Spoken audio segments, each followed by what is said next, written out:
এই মুহূর্তে আমরা টাঙ্গুয়ার হাওরের একদম পিক পয়েন্টে, যেখানে এসে সবাই গোসল করে মন খুলে এনজয় করে।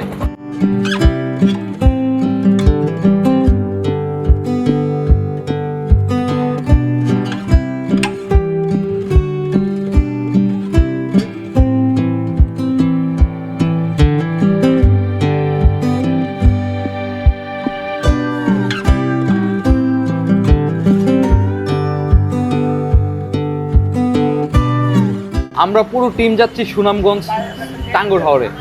এই ট্যুরটা আনএক্সপেক্টেড ছিল। আমরা এখন অপেক্ষা করছি সৈনিক ক্লাবের সামনে। এটা পড়েছে বনানী। তো এইখান থেকে আমরা বাসে উঠবো, উঠে আমরা চলে যাব আমাদের সেই টাঙ্গুয়ার হাওরে।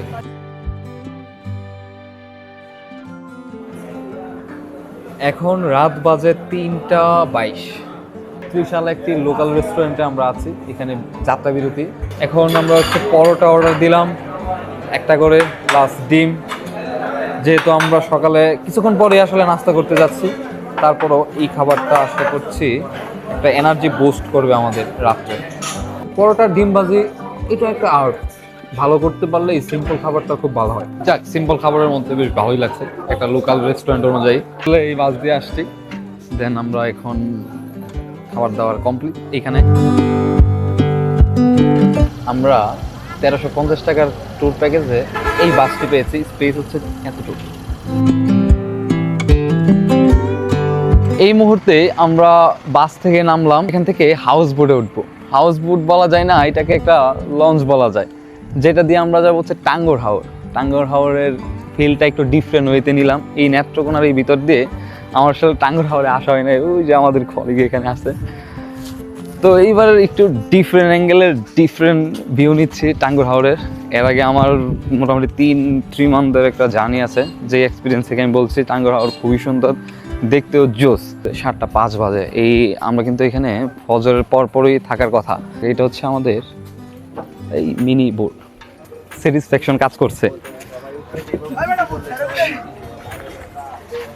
সিটটা রাখছে ঠিক আমার পাশেই। এই বোটটাই হচ্ছে আমাদের আজকে জার্নির প্রথম মানে পানির প্রথম ধাপ। এখান থেকে আমরা যাবো হচ্ছে টাঙ্গুয়ার হাওর। টাঙ্গুয়ার হাওরের একদম পিকে, একদম পিকে যাব। সো আজকে সারা জার্নি করার পর আমাদের অবস্থা খুবই টায়ার্ড, চোখ মুখ কালো, নিচে ডার্ক সার্কেল পড়ে গেছে। 5 তারিখে বন্ধ ছিল। এই 5 তারিখে আমি গেছি হচ্ছে চট্টগ্রাম। আমরা 13 জন ফ্রেন্ড ঘুরলাম। ঘুরে বৃহস্পতিবার অফিস করলাম। রাত্রে বললো যে 4টা টিকিট আছে। আমাদের HR সাহেব ফ্যামিলির জন্য বুকিং করেছিল, বাট উনি সামহাও ওনার ওয়াইফ অসুস্থ থাকার কারণে যেতে পারেনি। তারপরে 4 সিটে হচ্ছে আমরা 4টা কলিগ চলে আসলাম। তারপর মানে ব্যাপারটা হচ্ছে আমার কোনো রেস্ট নাই। আমি চট্টগ্রাম থেকে আবার এইদিকে আমাদের বাংলাদেশে এক প্রান্ত থেকে অন্য প্রান্তে আমরা নেত্রকোনার অঞ্চল দিয়ে ঢুকেছি সুনামগঞ্জের ঠিক প্রথম দিকটাতে।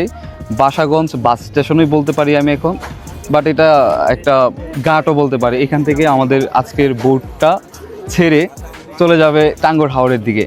এই ট্যুর ব্যাপারে প্যাকেজের কোথায় যাব না যাবে এখন পর্যন্ত ধোঁয়াশা, কারণ আমরা জানি না। আমরা হুট করে 1 ঘন্টার ডিসিশনে চলে আসছি এখানে, কোনো রকম বলতে পারেন কোনো প্রিপারেশন ছাড়াই। বাট এটা একটা ইন্টারেস্টিং পয়েন্ট যে আমরাও জানি না আসলে কোন কোন স্পটগুলো আমরা কভার করব।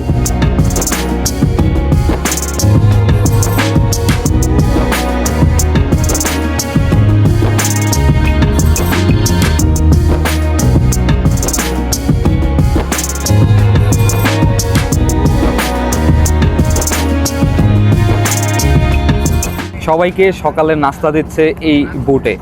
মানে আপনি এইরকম একটা দৃশ্য দেখে দেখে আপনি খাবার খাবেন, এই ফিলটাই তো আপনার এই ট্যুরের একটা অন্যরকম উদ্যম নিয়ে আসে, তাই না? আমাদের এখানে এখনো আসেনি, বাই পর্যন্ত শেষ, তারপর আমাদের এখান দিয়ে এইদিকে ঢুকবে। আর এই খাবারটা আরেকটু অ্যাস্থেটিক্স হবে, তাই না? বোর্ডের মধ্যে খাচ্ছি পানির উপর, ওয়াও। বাতাসটা পাওয়ার জন্য হলো টাঙ্গুয়ার হাওরের একটা ফিল নেওয়া উচিত। সকালের নাস্তা আমরা খুলি, হ্যাঁ, ডিম দিয়ে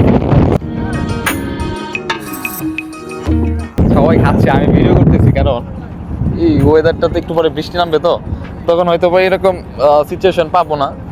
বাট এই জন্য মানে তখন একটু বৃষ্টি একটা বৃষ্টি স্নাতক বোট প্লাস টাঙ্গুয়ার হাওর থাকবে। লাইফে এমন ট্যুর অনেক দিয়েছি, বাট একটু এত মানুষের সাথে ট্যুর দেওয়ার এক্সপিরিয়েন্সটা কিন্তু খুব মজা। এখানে যারা আছে সবাই ট্যুরিস্ট।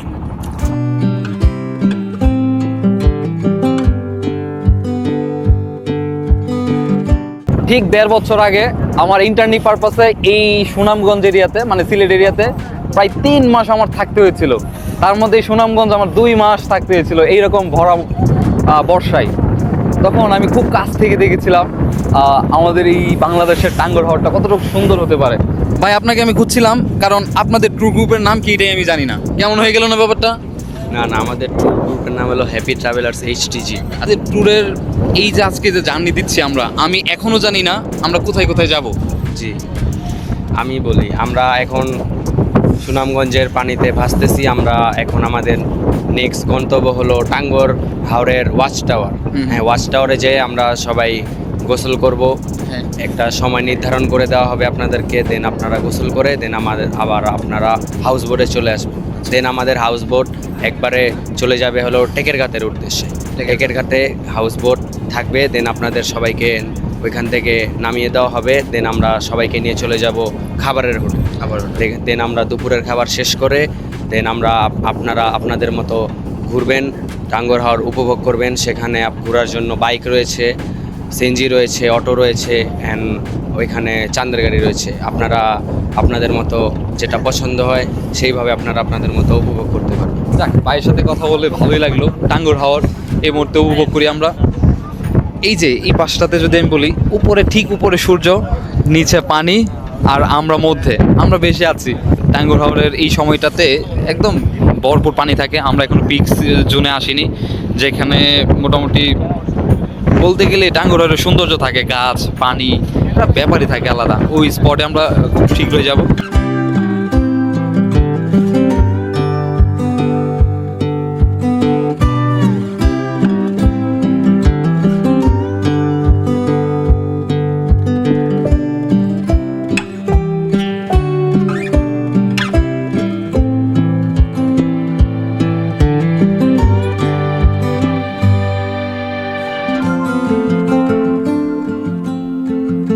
আমরা ওয়াচ টাওয়ারের ঠিক কাছেই আছি, বেশিক্ষণ লাগবে না আর। ওয়াচ টাওয়ারে নাকি লঞ্চ দিতে দেয় না, তো আমাদের আসলে একটু দূরে রেখে তারপর আশেপাশে গোসল করতে হবে। আর লাকিলি বা ব্যাড লাকিলি যদি আমি বলি, ওইখানে আবার আরেকটা নৌকা দিয়ে ওয়াচ টাওয়ারে যেতে হবে। সেটা কতটুকু অর্ধিত হবে আমি জানি না, বাট আপাতত গোসল করি। পানিটা খুব সুন্দর, আর এখন তো পিক সিজন চলছে, পানি সুন্দর থাকাটাই স্বাভাবিক। শুধু পানি আর পানি, সামনে মেঘালয়, সাথেই হচ্ছে ওয়াচ টাওয়ার। এই মেঘালয়ের পাহাড় মানে মেঘালয় রাজ্যটা পড়েছে কিন্তু বাংলাদেশের সিলেট অঞ্চলের এই পুরো সাইডটা নিয়ে। আমি রেডি হয়ে গেছি, আমার টিমমেটও রেডি হয়ে গেছে। টাঙ্গুয়ার হাওরের এরকম খুব সুন্দর সুন্দর কিছু জায়গা আছে যেখান থেকে এই ভিউগুলো দেখা যায়। টাঙ্গুয়ার হাওরের একদম সুন্দর একটি গ্রাম।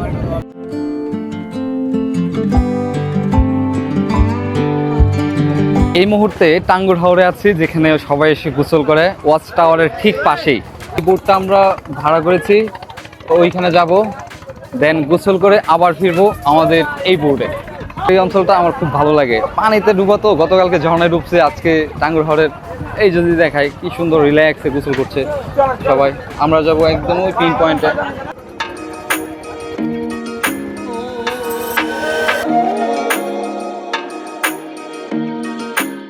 বেডে আমরা চলে আসছি গোসল করব বলে। হ্যাঁ, পানিতে না, এটাকে অমৃত বলা যায়। কত কষ্ট করে এই জায়গাতে আসছি, খুবই বেশ ভালো একটা পরিশ্রম করে এখানে আসা। এই ঠিক এই পিছনের এই জায়গাটাই নামবো গোসল করার জন্য।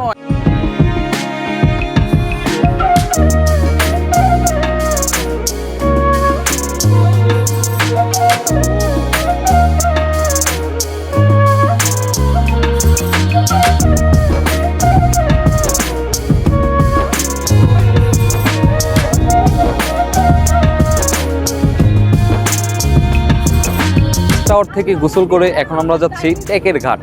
ওয়াচ টাওয়ারের এক্সপিরিয়েন্স ছিল খুবই দারুণ।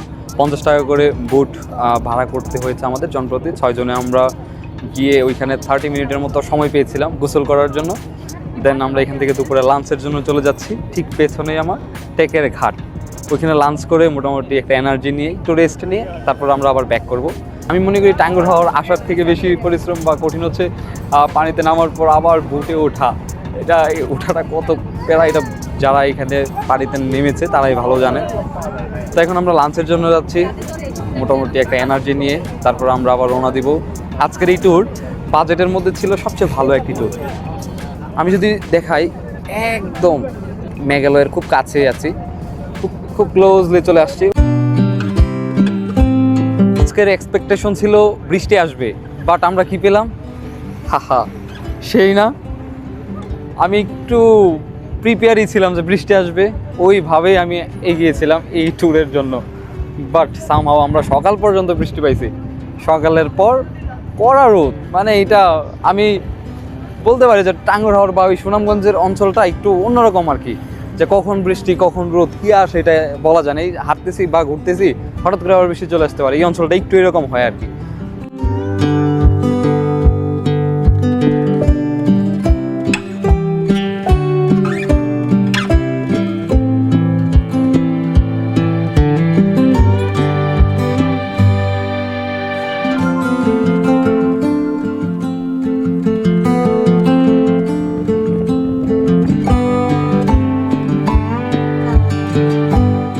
সুনামগঞ্জের মানুষের কতটুকু দুর্ভোগ সেটা আমরা দূর থেকে তেমন একটা টের না পেলেও খুব কাছে যখন আসি তখন ঠিকই বুঝি। এই অঞ্চলের বাজারগুলো হয় ঠিক এরকম। তো মেঘালয় ইন্ডিয়ার দেখতে খুবই জোস লাগে। ঠিক তার সাথে এখানে একটি গ্রাম আছে, এই গ্রামটি আর একটু জোস লাগে আমার কাছে। গ্রামটা বেশ বড় সড়ই বোঝা যাচ্ছে। এই সাইডটার মানুষ, ওরা একটা পাড়া বলা যায়। এখান থেকে ওরা কিভাবে বের হয় এখন আপনি নিশ্চয়ই বুঝতে পেরেছেন। এরকম একটি নৌকা, এই যে একটা ফ্যামিলি ধরেন, কিভাবে বের হবে? কোনো ওয়ে আছে? চতুর্দিকে পানি, এখানে পানি, এইখানে পানি, ওইখানে পানি, কোনো ওয়ে নাই। এই পরিবার বেরোতে হয় নৌকা দিয়ে। আর এখানে যাতায়াতের অন্যতম মাধ্যমই নৌকা। যখন বর্ষা সিজন থাকে না তখন হয়তো বা পানি শুকিয়ে যায়, রাস্তা আছে, যাতায়াতটা একটু সহজ হয়। বাট এই বর্ষার সিজনে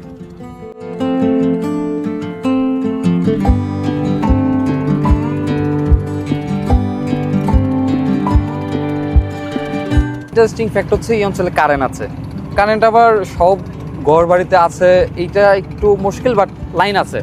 এখন এখানে যেহেতু দুর্গম এলাকা, এখানে বেশিরভাগ মানুষের সৌর প্যানেল দিয়ে তাদের বৈদ্যুতিক যে কাজগুলো এগুলো নর্মালি সেরে ফেলে। ওদের সাধারণ একটা জীবনযাপন, যেটা এখানে আসলে দেখলেই বুঝতে পারবেন। ঠিক তার পাশে দেখছি এখানে পাথর তুলছে, পাথর মাইনিং করছে এখানে। এই যে আমি বলছিলাম না, একমাত্র যাতায়াত হচ্ছে নৌকা। এই যে ছোট্ট একটা বাচ্চা, সে হয়তো বাজারে গেছে অথবা বাড়ি থেকে বের হয়েছে, ও কিন্তু নৌকা দিয়ে বের হতে হয়েছে, আদারওয়াইজ পসিবল না। এই অঞ্চলে প্রত্যেকটা বাড়ির পাশেই একটা ঘাট, যেখান থেকে ওরা সবাই বের হয়, ওদের মতো করে এনজয় করে। মানে আমরা যেরকম বাড়ি থেকে বের হয়ে রাস্তা, ওদের কাছেও ঠিক এরকমই বাড়ি থেকে বের হয়ে নৌকা, ঘাট এই। আর এখানে ছোট ছোট বাচ্চা থেকে সবাই সাঁতার থেকে শুরু করে নৌকা চালানো সবই পারে।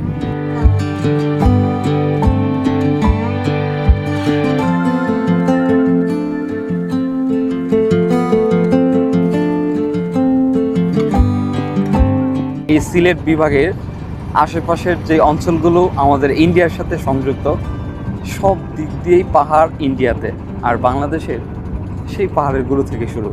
তার মানে পাহাড়ের ছিটোফুটো এই অঞ্চলে নেই, যার ফলে আমরা বাংলাদেশের এইরকম একটি দৃশ্য পাই। আর ঠিক পিছনেই পাই সুন্দর একটি অঞ্চল, ইন্ডিয়ার মেঘালয়। মেঘালয় অবশ্য পাহাড়ে একদম পূর্ণ। বৃষ্টি সিজনে টাঙ্গুয়ার হাওরটা আরেকটু সুন্দর হয়, মানে দেখতে আরেকটু ভালো লাগে। আমরা যে গোসলটা করেছি যে জায়গাটাতে ওয়াচ টাওয়ারের পাশে, এটা দেখতে আরেকটু নান্দনিক হয়, যেহেতু আমরা গোসল করার উদ্দেশ্যে আসলে আসা হয় এখানে। আর বাকি যে স্পট ওইগুলোকে জাস্ট টাচ করা হয়, ওই রকম ফিল দেওয়া হয় না, বা আপনি একটু সময় ওয়েস্ট করবেন ওই টাইমটা পাবেন না। আমরা মনে হয় একটু লেট করেও আসছি, ঢাকা থেকে বাস লেট করে ছেড়েছে, ওই সুবাদে একটু লেটও হয়েছে। বাট আমার সুনামগঞ্জের এক্সপিরিয়েন্স, আমার এর আগেও সুনামগঞ্জের মোটামুটি প্রায় 3 মাসের একটা এক্সপিরিয়েন্স ছিল, ওই জার্নিটা মোটামুটি সবাই জানে। তারপরও আজকে আসলাম সুনামগঞ্জে, অনেক দিন হয়ে গেল সুনামগঞ্জের দিকে আসি না। বাংলাদেশের বিভিন্ন বিভাগে বিভিন্ন অঞ্চলেতে ঘোরাঘুরি হয়, বাট এই দিকে সামহাও কোনো কারণে আমার একটু মিসম্যাচ হয়েছিল। পানি মানে এই সিজনের, এই পিক সিজনে টাঙ্গুয়ার হাওরটা একদম মন মাতানো একটা ব্যাপার হয়ে ওঠে। আর এখানের বাচ্চারা দেখবেন নৌকা চালাতে পারে, সাঁতার পারে, ওদের এটা নিয়ে প্রবলেম হয় না। কারণ ওরা ছোটো সময় থেকেই এই দৃশ্য দেখে অভ্যস্ত। ঠিক সামনে একটা প্রাইমারি স্কুল, এটাও ঠিক একটি কী বলে চতুর্দিকে পানি, মধ্যে স্কুলটা। এই স্কুলেও সবাই পড়াশোনা করে এইভাবেই নৌকা দিয়ে যাতায়াত। তবে এই সিজনটা চলে গেলে এখানে নিচে দিয়ে রাস্তা আছে, এই রাস্তা দিয়ে যাতায়াত করে এই অঞ্চলের মানুষ। বাট ওই সময়টাও আমি পেয়েছি, এই সময়টাও পেয়েছি, দুইটা পিক টাইমে আমি দেখেছি এই জায়গার। আমার মনে হয় যে টাঙ্গুয়ার হাওর বাংলাদেশের ওয়ান অফ দ্য বেস্ট একটা প্লেস, যেখানে এসে কিছু লোকেশন আছে যেগুলো একদম মন ছুঁয়ে যায়। হাউসবোট দিয়ে যারা আসে তারা 2 রাত থাকে এখানে, কিংবা 1 রাত থাকে, ওই একটা প্যাকেজ আছে ওনাদের। এইটার এক্সপিরিয়েন্স আরও জোস। আপনার টাইম নিয়ে কোনো প্যারা নেই, যখন ইচ্ছে যতক্ষণ টাইম ওয়েস্ট করেন, ঘুরেন মন মতো ঘুরেন। এটাই সেই স্কুল, প্রাইমারি স্কুল, যেটা আমি দূর থেকে দেখিয়েছিলাম। এই স্কুলটাতে ওরা পড়াশোনা করে, ছোটো বাচ্চা সহ। বাট কীভাবে করে? মাধ্যম নৌকা, এখানে যাতায়াত মাধ্যমে নৌকা।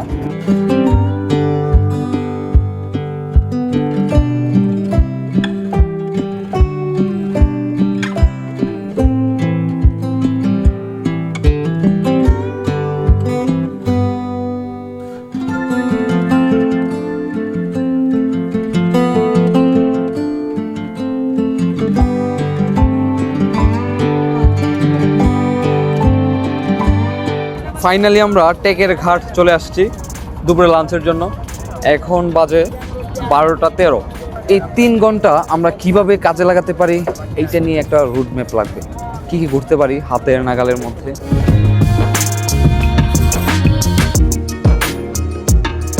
টেকের ঘাট থেকে রবিন রেস্টুরেন্টে চলে আসছি, খুবই ক্লান্ত আমরা। ওয়াচ টাওয়ারের পাশে দুপুরে গোসল করলাম, তারপর থেকে মোটামুটি শরীর বেশ ভালোই ক্লান্ত হয়ে গেছে। বাট এখন আমরা এখানে দুপুরে লাঞ্চ করব, দেখি লাঞ্চে কী কী দেয়। একটা আলুর ভর্তা, একটা মাছ ভর্তা, প্লাস আমি যতটুকু জানি মুরগি থাকার কথা। এটা হচ্ছে দুপুরে লাঞ্চ, আজকের দুপুরে লাঞ্চ। দেন তারপর আমরা এখান থেকে লাঞ্চ সেরেই চলে যাব। আসলে মাছ ভর্তা জুস হয়, এটা নিয়ে অনেক রেকর্ড আছে। আমি এর আগে যখন ছিলাম তখন মোটামুটি মাছ ভর্তা দিয়ে আমি অনেক জায়গায় সুনামগঞ্জের এরিয়াতে দুপুরে লাঞ্চ করেছি, পার্টিকুলার মাছ ভর্তা দিয়ে। এটা ওরা খুব ভালো তৈরি করে, বিশেষ করে এই অঞ্চলে খুব ভালো ভালো মাছ পাওয়া যায়। অঞ্চল থেকে বাইক দিয়ে আমরা যেই 3-4টা স্পটের কথা বললাম, স্পটগুলো ঘুরতে বাইকে টাকা যাচ্ছে বেশ ভালো, মেলা টাকা আমি যদি ওইভাবে বলতে চাই। তো বাইয়ের সাথে আমি খুব ভালো একটা সম্পর্ক তৈরি করে ফেলছিলাম।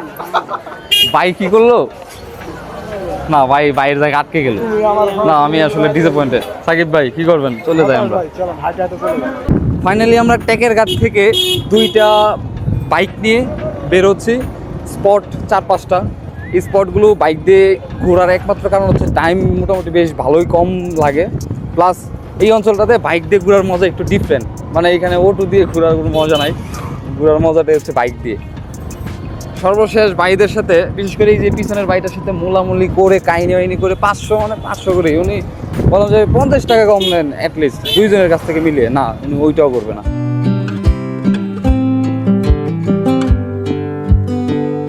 এটা হচ্ছে নীলাদ্রি লেক। এই লেকটার কথাই আমি বলেছিলাম। বাংলাদেশের একটা মুভি রিলিজ হয়েছিল, মুভিটার নাম ছিল আফরান নিশোর সুড়ঙ্গ মুভি। সুড়ঙ্গ মুভির বেশ কিছু দারুণ দারুণ শ্যুট ছিল এই জায়গায়। বিশেষ করে আমাদের আফরান নিশো ভাই যখন এখানে সংসার করলো আমাদের তমা আপুকে নিয়ে, সেই বাড়ি এবং সিন সবগুলো এই জায়গাতে করা। বাট এইটা আমার একটা পছন্দের একটা জায়গা। এই পাশটাও যেমন সুন্দর, এই পাশটাও তার থেকে বেশি সুন্দর। এইখান থেকে ওয়াও, আমার কাছে জোস লাগছে, জোস, এক কথায় জোস।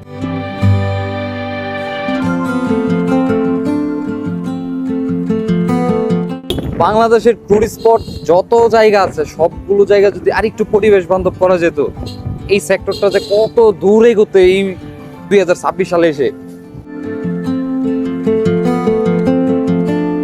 এই মুহূর্তে আমাদের গন্তব্য বারিকটিলাই।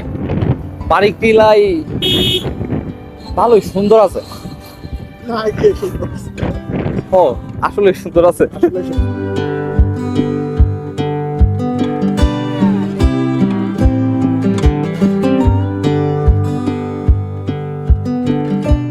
বাইক থেকে নামলাম, কারণ এই যে খাড়া রাস্তাটা না, এখান দিয়ে বাইক ওঠাটা মানে পিছনে যাত্রী নিয়ে ওঠাটা একটু বেশি কঠিন। সেজন্য ভাই বললো এর থেকে ভালো নেমে ওঠেন, 2 মিনিটের রিস্ক নেওয়ার দরকারটা কি। আমার মনে হচ্ছে 2 মিনিটের রিস্ক নেওয়ার থেকে আবার পাহাড় ট্রেকিং করছি। ওয়াও, ট্রেকিংয়ের এক্সপিরিয়েন্স তো আমার বরাবরই ভালো ছিল। আর পাহাড়টা কিন্তু খুবই খাড়া, খুবই মানে খুবই ক্লান্ত।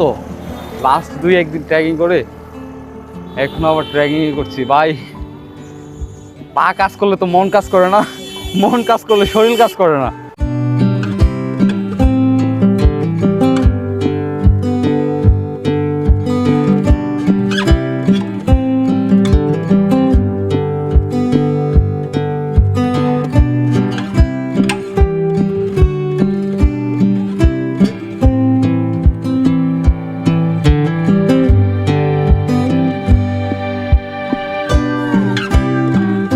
ফাইনালি জাতুকাটা নদী। পানির বিভিন্ন ধরনের সেক্টর আছে, এক এক সাইডে এক এক ধরনের কালার এই জাতুকাটা নদীতে। জোস, এক কথায় জোস। আর আমি লাইফে বেশ কিছু দৃশ্য দেখেছি, এর মধ্যে এটা একটি।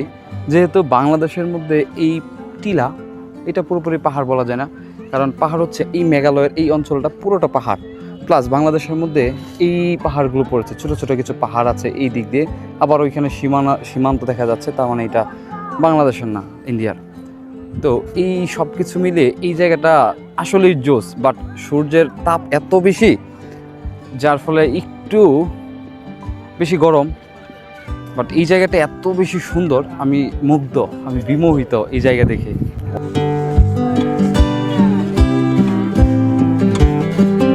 এরকম একটি জায়গায় টং দোকান, সাথে একটি রং চা। সন্ধ্যা কিংবা বিকেল, রৌদ্রপড়া বিকেল, ওই সময়টাতে এইখানে বসে 1 কাপ চা খাওয়ার যে ফিল, কি শান্তি। পিছনে মেঘালয়, সামনে জাতুকাটা নদী, তার সামনে আমাদের মামা খুব সুন্দর লেবুর শরবত বানাচ্ছে, ঠিক তার পাশে আমরা বসে সেই লেবু শরবতগুলো খেলাম। রাকিব, ভালো লাগতেছে?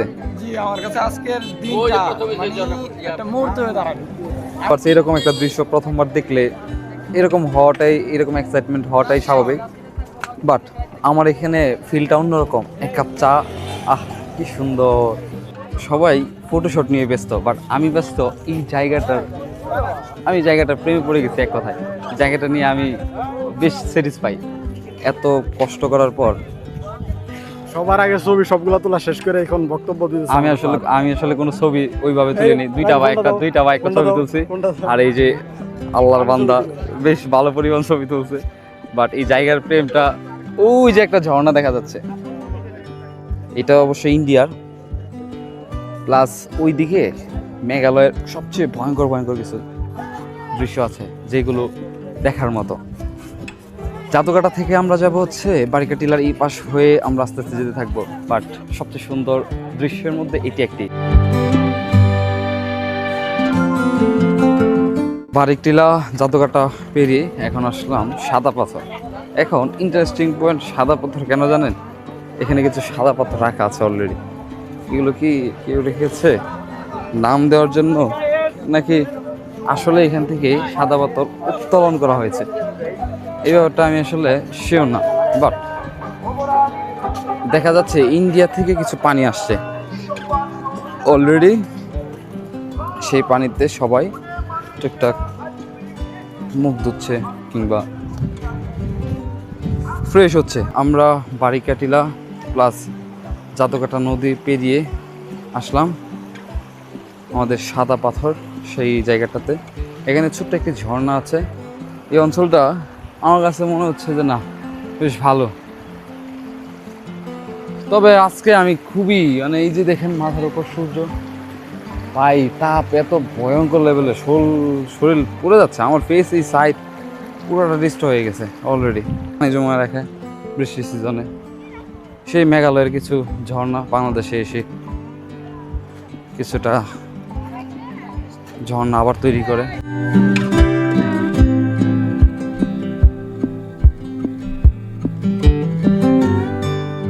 পাহাড়ের যতটা কাছে আসলে মনে হয় পাহাড়ে থেকে যাই, আমি ঠিক ততটা কাছে পাহাড়ে, কিন্তু সুযোগ থাকলে আমি থেকে যেতাম এই পাহাড়ে। এই কথাটা আমি বলেছিলাম সেই বান্দরবনেও, কিন্তু সেটা তো আর সম্ভব নয়। আমাদের বাস্তবতার দিকে ফিরে যেতে হয়। আবেগের দিন থাকে ওই 1 দিন 2 দিন, ম্যাক্সিমাম 3 দিন। এখানে দাঁড়িয়ে আমার মনে হয়েছে থেকে যাই পাহাড়ে একটা ছোট্ট ঘর বানিয়ে, কিন্তু এত রোদ, আবার পরক্ষে মনে হলো না চলে যাই। এই মুহূর্তে আমরা নীলাদ্রি লেকের ঠিক অপোজিট সাইডে আসছি লাকমাছড়াতে। বৃষ্টি থাকলে এই দিকের ঝর্ণাটা খুবই ভয়াবহ হয়, দেখেই বোঝা যাচ্ছে প্রচণ্ড লেভেলের পানি থাকে। ঠিক এর সামনেই একটি বাজারে দেখলাম যে অনেক কিছু পাওয়া যায়, লাইক ইন্ডিয়ার অনেক সাবান আছে, যারা আসে এসে মোটামুটি নিয়ে যায়। বেশ ভালোই, অনেক ভালো ভালো ব্র্যান্ডের অনেক রিনিউয়েবল প্রোডাক্ট এখানে পাওয়া যায়। আমি দেখতে পাচ্ছি এগুলো maximum Indian brand. So Indian brand হওয়ারও একটা রিজন আছে, যেমন এখানে সবগুলো ইন্ডিয়ান ব্র্যান্ড আশেপাশে যা আছে। এটা হওয়ারও কারণ আছে, কারণ পাশেই তো ইন্ডিয়া, সো খুব সহজে হয়তো বা চলে আসে। আর এখানে কিছু খাবার আছে, আমার একদম টাটকা টাটকা, মানে টাটকা বাঁচতেছে।